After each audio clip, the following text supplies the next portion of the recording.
রাসূল করিম সাল্লাল্লাহু আলাইহি সাল্লাম বলছেন, যখন মানুষ রাগান্বিত হয়, উত্তেজিত হয়, সে যেন রাগ করে না।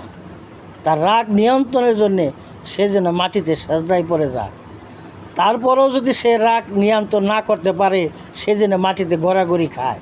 কারণ রাগ মানুষকে ধ্বংস করে দেয়, মানুষের দুনিয়া এবং আখিরাতে কল্যাণ নষ্ট করে দেয়। এই জন্যেই রাসূল করিম সাল্লাল্লাহু আলাইহি সাল্লাম আরও বলছিলেন, কোনো ব্যক্তি যদি সুস্থ মজকে বিচার করে, সেই বিচার হবে সহি বিচার। আর যদি কোনো ব্যক্তি রাগান্বিত মজকে বিচার করে, তার বিচার কখনো সহি বিচার হবে না, জোর জুলুমের জলমুক্ত হবে। এই জন্য সবাই সতর্ক থাকবেন, নেতা নির্বাচন করবেন যার মাথা মস্তক ঠান্ডা আছে, উত্তেজিত নাই, যে মানুষকে ভালোবাসতে জানে, দুনিয়া এবং আখিরাতের কল্যাণের জন্যে মানুষকে আহ্বান করে এবং মানুষের ভালো চায়। এবং সব ক্ষেত্রে মানুষ যাতে শান্তি শৃঙ্খলাভাবে চলতে পারে, ওই দিকে যে লক্ষ্য রাখবে, সেই হইল আসল নেতা।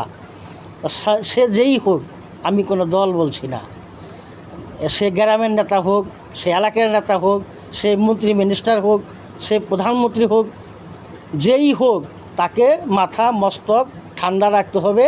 আর সমস্ত দিকে তার নজর রাখতে হবে যে কোন নেতা কী করতেছে, কোন নেতার এই যে গ্রামীণ নেতারা, ইউনিয়ন পর্যায়ের নেতারা কোথায় কী করতেছে, কোথায় কী ঘটতেছে, এটি যদি সতর্ক রাখতে পারে, তাইলে সেই দেশ শান্তিপূর্ণভাবে সেই দেশ চলবে। এই দেশের মানুষের শান্তি বর্ষিত হবে, মানুষের কোনো দুঃখ থাকবে না, আর কোনো অভিযোগ থাকবে না। এইটাই হলো আল্লাহর বিধান।